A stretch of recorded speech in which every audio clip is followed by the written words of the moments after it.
Tahimik lang kaming nasa biyahe. Sa palagay ko ay nagtatampo siya. Babawi na lang ako sa kanya bukas. Tinupad naman niya ang sinabi niya na aalis siya kaagad pagkahatid sa akin. Buti na lang at gabi na rin kaya wala na sa labas sa mga bata. Masinsinan kong kinausap ang mga anak ko. Nakokonsensya ako dahil kinailangan ko magsunungaling sa kanila. Natawagan ko na rin ang aking mga magulang. Hindi nila alam na ang ama ng mga anak ko ang makakasama ko. Sinabi ko na maa-assign ako sa malayo at hindi ko pwede isama ang mga bata dahil wala akong mapag-iiwanan sa kanila pag pumapasok ako sa trabaho. Sana makapasok pa ako sa langit dito. Kailangan ko itong gawin para protektahan ang mga anak ko. Kapag napatunayan ko na ang sarili ko kay Kayden at sa pamilya niya na hindi ko hangad ang yaman nila, ay saka ko pala ipapakilala sa kanila ang mga anak ko. Sana lang talaga ay tama itong gagawin ko. Sure ka na ba talaga na pakakasalan mo ang bugnuting lalaki na to? Baka napipilitan ka lang. Pwede ka pang umatras. Natatawang tanong sa akin ni Mayor Felix Eugene de la Cruz. You really wanna die, huh? Stop corrupting my future wife's mind. Nanggigigil na turan ni Kayden. Don't mind him, baby. He's an asshole. Bulong ni Kayden. By the authority vested in me, by the laws of the Republic of the Philippines and as the mayor of this city, I now pronounce you husband and wife. You may now seal your vows with a kiss. Agad naman akong hinalikan ni Kayden sa akin labi. May tumikhim.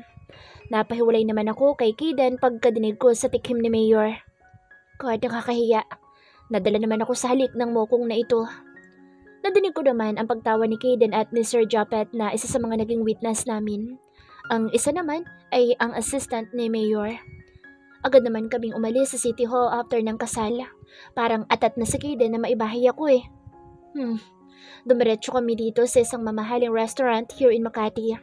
Kahapon pa daw si Kayden nagpa-reserve dito. Naka-VIP naman kaya malaya naman kaming makakapag-celebrate ng wedding day namin. Masaya ako ngayon sa totoo lang.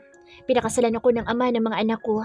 At least masasabi ko na hindi dahil lang sa mga anak niya kaya ako pinakasalan. Saan tayo pupunta? We will go in our resorts in Batangas. We will stay there for a week for our honeymoon. Bakit parang kakaiba ang ngiti ng lalaking ito pagkasabi niya ng honeymoon? Biglang nagdingning ang mga mata. Ha? Paano ang trabaho natin? Hindi pa ako nakapag-file ng leave. Don't worry, wife. Japet will handle that for us. Oh, wow. Wife. Bago sa pandinig ko pero sounds good. Kahapon boyfriend ko lang, kinabukasan asawa na agad. Wow, ang ganda naman dito. Namamangha kong bulalas. Hapon na makarating kami dito. Sea and Beach Resort. Kasalukuyan kaming nakatambay dito sa open cottage kung saan tanaw na tanaw namin ang napakagandang view. Meron din kaming private room. Ang daming guest dahil na nga rin sa weekend ngayon. Nagkaroon ng kaguluhan kanina sa mga guest, kaya kinailangan muna namin na puntahan ni Kayden para alamin na nangyari at nagpa-emergency meeting sa mga staff. Hindi na ako sumama sa kanya. Sinabi ko sa kanya na maglilibot-libot muna ako. Gusto ko ring makita ang iba pang part ng resort. Ayaw niya sana akong payagang mag-isa. Pinilit ko lang siya at sinabing hindi naman ako mawawala dito. Naglakad-lakad ako kanina sa tabing dagat. Napangiti naman ako noong maalala ko yung first meet namin ni Kayden. Sobrang saya ko ng mga oras na iyon. Hindi ko akalain na doon ko matatagpuan ang sagot sa problema ko. Nang mapagod ako sa paglalakad ay pumunta muna ako sa isa sa mga makakainan dito. Nagugutom na kasi ako at mukhang matatagalan pa ang asawa ko. Umorder lang ako ng seafood mix at desserts. Francine, is that you? Napatingin naman ako sa nagsalita na iyon. Oh, Jasper? Wow, what a coincidence. You're still beautiful as ever. Thanks. Can I join you here? Okay. He sat in front of me. He also ordered his food. Medyo naiilang ako sa kanya at the same time kinakabahan ako. Baka makita kami ng asawa ko. I mean, wala naman kami ginagawang masama ni Jasper. But knowing Kayden, baka magbuga iyon ng apoy. Rain Jasper Smith is my college classmate and ex-suitor. Yes, ex-suitor. Mas nauna siyang maligaw sa akin kaysa kay Kian. Si Kian kasi naligaw sa akin noong nagtatrabaho na kami pero kaklase ko din si Kian noong college.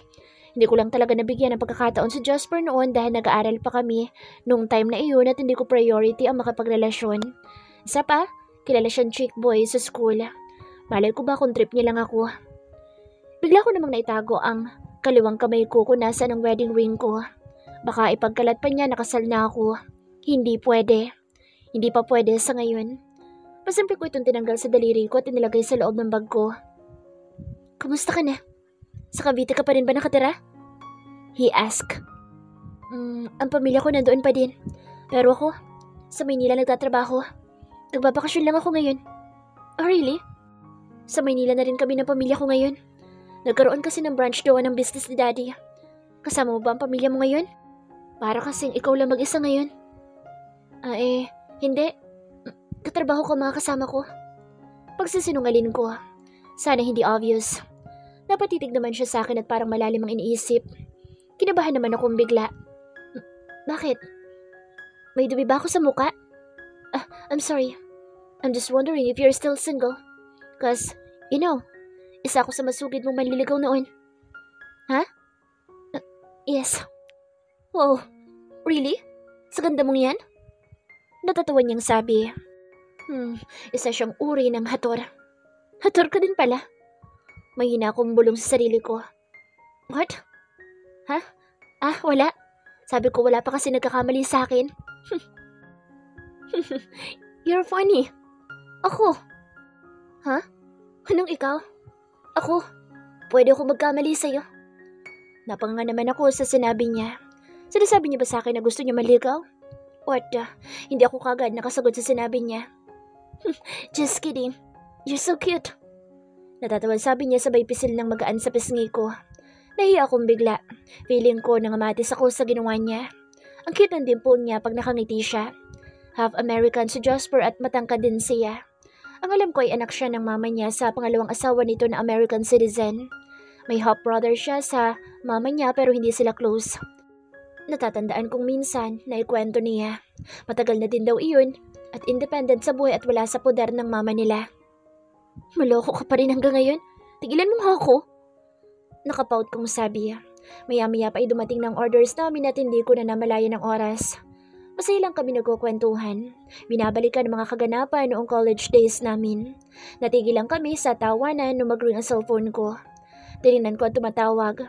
Shucks, anong oras na ba? Ang asawa ko tumawag. Napatagal na ata ang pagstay ko dito. Where are you, baby? My husband in a worried voice. I'm just here in a restaurant. Nagugutom na kasi ako kaya kumain na muna ako. Sorry, pabalik na ako dyan sa cottage. I will fetch you there. Wag na. Mas lalo pa magtatagal pag inantay pa kita. Sige na, paalis na ako. Agad kong pinatay ang towel para hindi na siya makakontra pa. Jasper, hinahanap na kasi ako ng mga kasama ko. Mauna na ako sa'yo ha. Nice meeting you again. Dali-dali na ako umalis at baka mainip ng asawa ko. Pagkarating ko sa cottage, inabungaran kong asawa kong nakabusangot. Baby, kumain ka na ba? Sorry kung nauna na akong kumain ha. Gutom na kasi ako eh.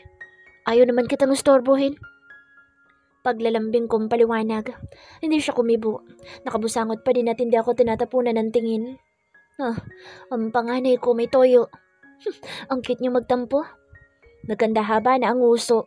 Iisa talaga ang mukha nilang mag-aama kahit pag tinutoyo. Lumapit ako sa kanya para yakapin siya. Inilapit ko ang bibig ko sa tenga niya. Bakit nagtatampo ang baby ko? Hindi pa rin siya umimik. Mukhang mahirapan ako dito ah. Huwag ka na magtampo sa akin baby, please. Anong gusto mo? Malambing ko tanong sabay halik sa pisngi niya. Doon naman siya lumingon sa akin. Ikaw? Sabi na eh. Galawang Hokage. Naku! Anong ako? Balik kong tanong sa kanya sabay taas ng kanang kilay ko. Ikaw lang gusto ko mula noon hanggang ngayon. Sabi niya na may napakatamis ng ngiti sabay yakap sa akin at halik sa leeg ko. Shit, kinilig kami ni Kivi. Mukhang wala ng topak si Mr. Guevara. Baby, napagod ka ba kagabi? Ha? Hindi. Bakit? Buong gabi ka kasing tumakbo sa isip ko eh. What the H? Kala ko naman seryoso ang sasabihin niya. Nagsimula na naman siyang bumanat. Siyempre, hindi ako patatalo, no? Ang dami mo talagang alam, mister. Nga pala, nagpa-blood test ako kanina. Ha? Bakit? May sakit ka ba? Ano daw sabi ng doktor? Are you okay, baby? Napaparanoid niyang tanong. Natawa naman ako sa reaksyon niya. Ang sabi ng doktor. Pabitin ko sabi, sabay hinga ng malalim. Ano daw sabi? Baby, please. Huwag mo akong pakabahin. Aga-alala na ako, no? Kalma, baby. Kalma. Ano nga? Nakuha mo pa talaga akong pagtawanan. Ang sabi ng doktor. Type daw kita. Napatawa naman ako ng malakas sa sarili kong banat. Okay, corny. Siya naman ngayon ang hindi makapagsalita at hindi makapaniwalang nakatingin sa akin. Kala mo ikaw lang marunong? Baby? Hoy. Baby, why are you blushing? Nagtataka kong tanong. Namula kasi siyang bigla at napayuko. Baby, pwede bang kiligin? Nahihiyang tanong niya. Nagkatinginan naman kami at sabay na natuwa sa kalokohan namin. Wala na, bati na kami. Habang nagtatawanan kami, inabot niya ang cellphone niya. Ino-open niya ang FB account niya at pinalitan niya ang status niya na from single to married status. In fairness, daming followers ng gwapong ito. China Oil? What's your FB account, baby? Oh no, hindi niya pwedeng malaman. Marami akong post na pictures at videos ng kambal ko. Kinabahan akong bigla. Isip. Buti na lang, naka-Japanese character ang FB name ko kaya hindi niya agad-agad masa-search. Yamita Kodasai. Francine Miranda. Agad naman niya itong sinerch.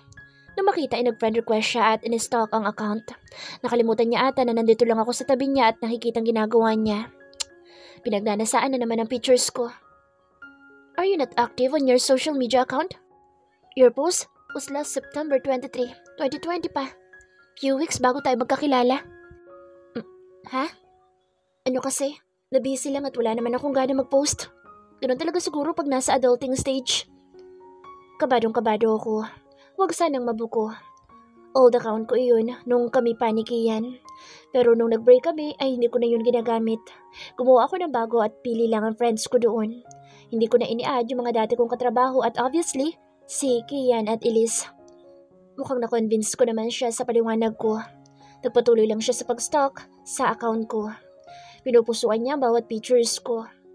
Wala na doon ang mga pictures namin ni Kian. Syempre, bakit ko pa ikikip yun? Sana lang talaga nabura ko lahat ng pictures namin at walang naiwan. Baby, get your phone and accept my request. Ayoko nga. Baka itag mo ko eh. I won't, okay? Yes, baby. Okay, pero magsisiyar muna ako. Agad naman akong tumayo at dali-daling pumasok sa banyo.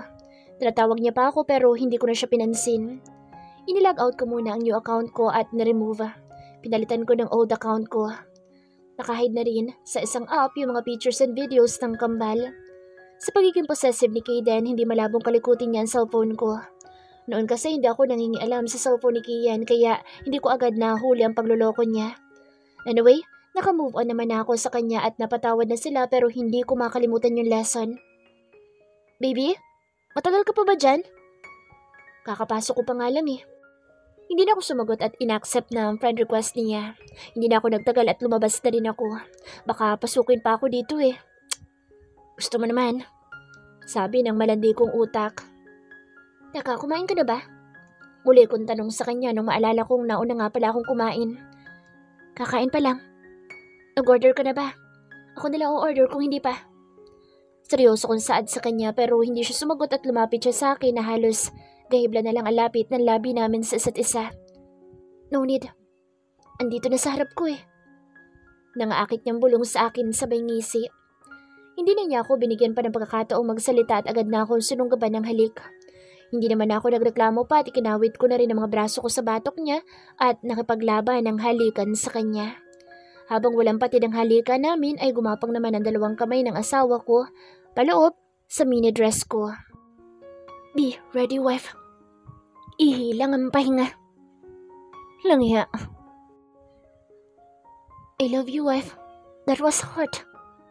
Hinihingal na sabi ng asawa ko. Tanging naisagot ko. Grabe, damang-dama ko yung pagod. Scammer talaga itong lalaking ito. Sabi niya ihi lang ang pahinga. Kahit ihi, wala nang naging pahinga. Oh shucks, para akong na-hardcore gym for the first time. Ang sasakit ng katawan ko. Hindi ko na kayang bumangon pa kaya siya nalang naglinis sa akin. Buti naman nagkusa siya. Agad naman kaming nakatulog na dahil sa exercise na ginawa namin. Kinabukasan ay nagising na lang ako sa mga halik sa buong mukha ko. Sorry to wake you up, baby. But it's time to eat. My husband said while giving me little kisses in my neck. What time is it, baby? I asked in a hoarse voice. It's already 12 noon. As long as I want you to have some sleep, I don't want you to compromise your stomach. Come on, wake up and take a bath. Doon na lang tayo kakain sa restaurant ng resort. After namin kumain ay nagpunta kami dito sa dagat. Sana lang ay nakaalis na si Jasper dito. Kasalukuyan kami nagpapaaraw. Nalagyan ako kanina ng asawa ko ng sunblock lotion with matching ginseng pa iyon. Nakasuot ako ng yellow two-piece pero nakasuot ako ng cover-up. Hindi kasi selosong asawa ko. Insert sarcasm. Ang asawa ko naman ay nakasuot ng swimming trunk. May pabakat. Nakalimutan namin magdala ng towel kaya bumalik muna siya sa room namin para kumuha. Ako naman ay nauna na muna lumangoy, exposing my beach body. Hindi naman halata na nagluwal na ako ng 2 bata. Ipinatong ko na lang muna sa lounge chair ang cover-up ko. Nag-enjoy ako sa paglangoy. Sobrang nakaka-relax. Sasamantalahin ko na dahil next week, tambak na trabaho na naman ang sasalubong sa akin, sigurado. Paminsan-minsan ay hinahayaan ko lang na lumutang ang katawan ko. Habang nag-enjoy ako sa paglutang sa dagat ay may 2 gwapong foreigner ang lumapit sa akin para magpakilala. Since customer naman sila sa resort ng asawa ko, binati ko sila. Wala naman akong balak magpakilala na asawa na may-ari ng resort. Hindi ko naman ito pinaghirapan, no? Hey gorgeous, we've been seeing you swimming here for a while now, and we can't help but be amazed by your beauty. We simply want to get to know you. Sabi nung mas matangkad. By the way, I'm Aldwin. And I'm Edward. Hi. I'm Francine. Nice meeting you. Nakangiti kong pakilala. Nagkukwento sila about sa experience nila dito sa Pilipinas at na-search nga nila ang resort ng asawa ko na may magandang reviews online. Kaya dito nila unang sinubukan pumunta. Nagkukwento pa rin sila habang paahon na kami sa tubig. Bigla naman ako natakot na makita ko ang asawa ko. Ang sama ng tingin niya sa 2 kasama ko at nakakuyuman 2 kamuon niya na parang mananapak na siya. Nang makita ko maglalakad na siya palapit sa akin ay agad akong nagpaalam sa 2 kano. Edward, Aldwin, I'll go ahead. Again, nice meeting you too. Sure, it was nice talking to you. Hope we can still talk some other time. Can we get your mobile number or social media account? It was Edward. There's no other time.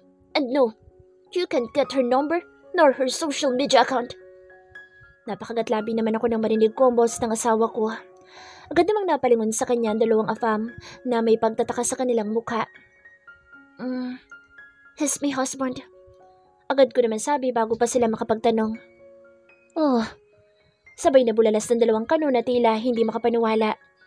It's no longer surprising if he ties you to him immediately because of your beauty. Natatawang sabi ni Aldwin. Sos, bolero. Pagkalapit sa amin ng seloso kong asawa ay agad niya akong hinapit sa bewang palapit sa kanya. Kita mo yan? Parang akala mo laging aagawan. And who are you? May tono ng galit na tanong na asawa ko. Oh, don't be jealous of us, bro. We're just talking. By the way, we'll go ahead. Nice meeting you, gorgeous. Sabi ni Edward sabay kindat. Shit! Tangka naman siyang sasapakin ni Kaden. Buti na lang napigilan ko siya. Agad namang hinila ni Aldwin sa Edward paalis. Ikaw naman, baby. Inaasar ka lang nun. Natatawa kong sabi sa kanya habang nakayakap sa kanya. Drum him. Kanina pa kita hinahanap. Nakikipag-usap ka lang pala sa mga gunggong na yun. Ayan, galit na naman si Master Butan. Siyempre, customer mo pa rin sila sa resort mo, baby. I'm just being nice to them. Wala naman kami ginagawang masama. Huwag ka na magalit, please. Come on, let's swim. Nagpapakyut kong sabi. Baka madaan ko pa sa pa-charming. Hindi siya nagsalita at ang sama pa rin ang templa ng mukha niya. Ano ba nagpapaamo sa mga kauri ni Master Butan? Baby, please? Let's enjoy our honeymoon. Gusto mo manguha ng pearly shells? Tanong ko sabay ngiti sa kanya nang nakakaakit. Mukhang nagets niya ang sinabi ko kaya dali-dali niya akong hinatak papunta sa dagat. Sabi na Pokmaru. Dinala niya ako dito sa may bandang dulong bahagi ng resort kung saan iilan lang ang tao. Medyo malalim dito at may malaking tipak ng bato. Agad niya ako sinandal dito sa bato at hinalikan ng mapusok. Ikinawit ko naman ang mga braso ko sa batok niya at nakapaglaban ng mainit na halik sa kanya. Nang magsawa sa labi ko ay gumapang ang labi niya pababa sa pangako hanggang sa leeg ko. Dito ako sisisid ng Perlicia. Bulong sa akin ng asawa ko.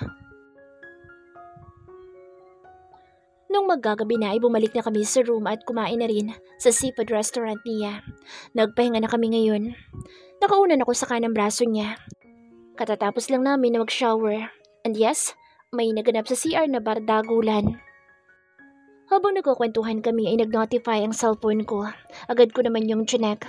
Meron nag-friend request doon sa old account ko. When I check it, it was Rain Jasper. Napaisip ako bigla. May bagong account ba siya? Or nasama siya sa na-unfriend ko? O baka ako ang in-unfriend niya?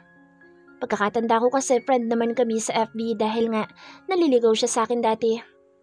Deleted. Sa pag-iisip ko na wala sa isip ko, nakatabi ko pala si Master Butan. Pero bago ko man magawa ang utos niya ay nag-notify ulit ang FB. New message received. Hindi ko sana isisin kaso parang dating snatcher ata itong asawa ko. Naagaw agad ang cellphone ko sa kamay ko. Hi, Francine. This is my new account. Hindi ko na kasi mabuksan yung isang account ko. By the way, nice meeting you again. Hoping we can meet again since we're both living in Manila na. Who's this? Ha? Classmate ko nung college. Are you sure? Na classmate mo lang ito? What do you mean? Ex-boyfriend or naligaw sa'yo? Hindi ko siya naging boyfriend. Ano? Naligaw lang. Lalo naman sumama ngayon ang anyo niya. Ano ba yan? Gabi na Magpapaamo na naman ako ng dragon na napakaseloso. Hoy, Mare, bakit ilang araw kong wala ha? Tanong ng alipores na aling marites na si Billy. Oo nga, Ses. Nag-alala kami sa'yo. Hindi ko pa namin makontak sa messenger. Si Maring Alice na ngayon ay asawa na ng isang hator. Umuwi kasi ako sa magulang ko. Iniwan ko muna sa kanilang kambal ko. Wala na kasi mag-aalaga. Pagsusunungaling ko. Ganun ba? Bakit si Yasmin? Hindi na ba siya pwede? Tanong ni Alice. Bago pa man ako makapagsinungalin ulit kay Alice ay dumating na si Sir Japet. Good morning, Ma'am Francine. Pinapatawag po kayo ni Sir Caden sa opisina niya. Pakadala daw po yung report na hinihingi niya sa'yo. Ha? Ngayon na ba talaga? Yes, ma'am. Kailangan na daw ninyo yung i-discuss. Hatid ko na po kayo. Okay. I know, just lang yun ang asawa ko. Pero nagdala pa rin ako ng folders na kunwari nandoon ang report na hinihingi niya. Pagkapasok ko sa opisina ni Caden ay wala siya doon sa swivel chair niya. Asa naman kaya si Master Butan? Sir Caden? Nakailang tawag na ako sa kanya pero walang sumasagot. Nagtatampo pa rin hanggang ngayon ang asawa ko. Lalabas na sana ako nang biglang bumukas ang isang pintuan sa may bandang dulong bahagi. Ano yun? Ngayon ko lang napansin na may pintuan pala doon. And where are you going, Mrs. Guevara? May pagbabantang tono niyang tanong. Mukhang bagong ligo din siya ngayon. Basa pa ang buhok niya. Ako lang mag-isa ang pumasok kanina.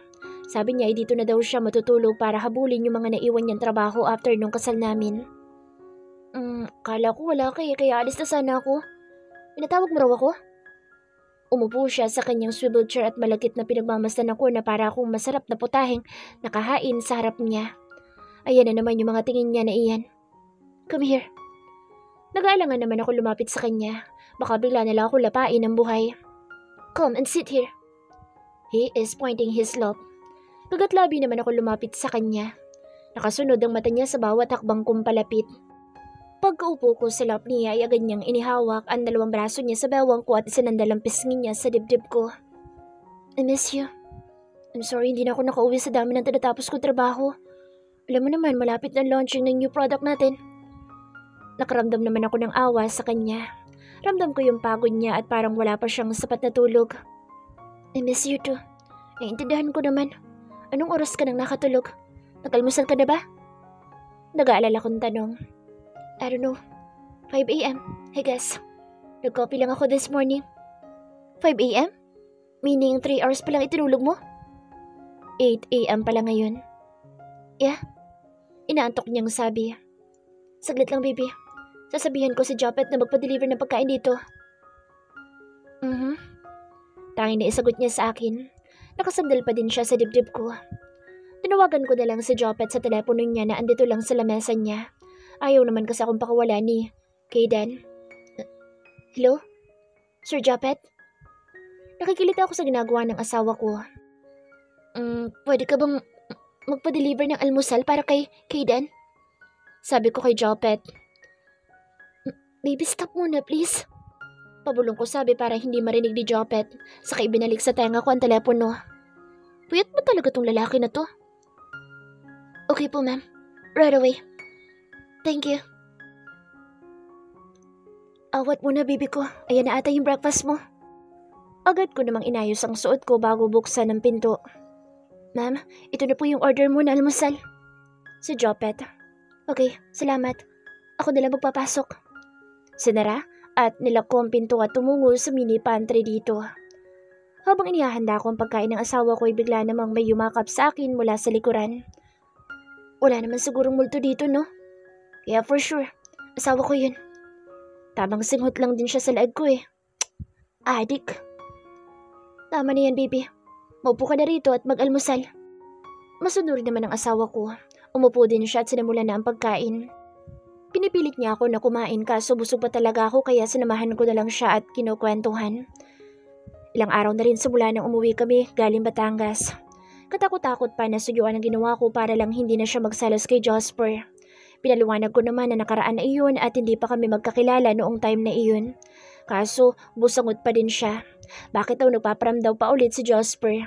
Baka ligawan daw ako at magkagusto daw ako at kung ano-ano pang pag-overthink, malala niya. Siguraduhin ko lang daw na hindi ako makikipagkita doon. Nakablock na rin si Jasper sa messenger ko at syempre, kagagawan iyon ng seloso kong asawa. Whatever, kung saan siya masaya. Kaloko siyang magselos. Daig pa niya ako. Ang dami niya pang sinasabi na kung ano-ano. Ang daming bilin. Para siyang bata na nagtatampo. Ang daming niyang rants.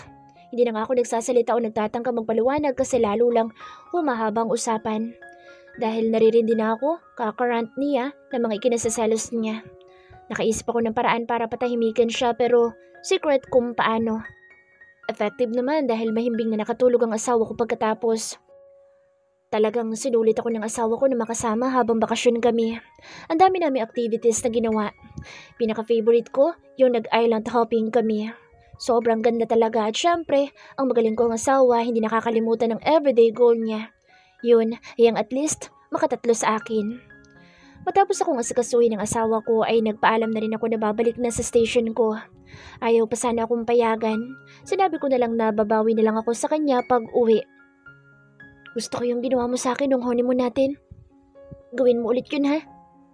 Nangaakit niyang bulong sa akin. Hala siya, umirit pa talaga. Lumihasa. Oo na po, magtatrabaho na ako. See you later baby. Bumalik muna ako nang mabilis sa labi niya bago umalis. Ang sarap naman nun. Huling dinig ko bago ko tuluyang maisara ang pinto. Maglaway ka sa akin ngayon. Bago mag-out ay dumiretso naman ako sa banyo para mag-ayos. Feeling ko ang haggard ng itsura ko. Sa basement na nakalaan lamang para kay Kayden kami magkikita. Habang nag-aayos ako ay nakita ko sa salamin ang paglabas ni Elena sa isa pang cubicle. Lumapit din siya sa salamin para mag-ayos.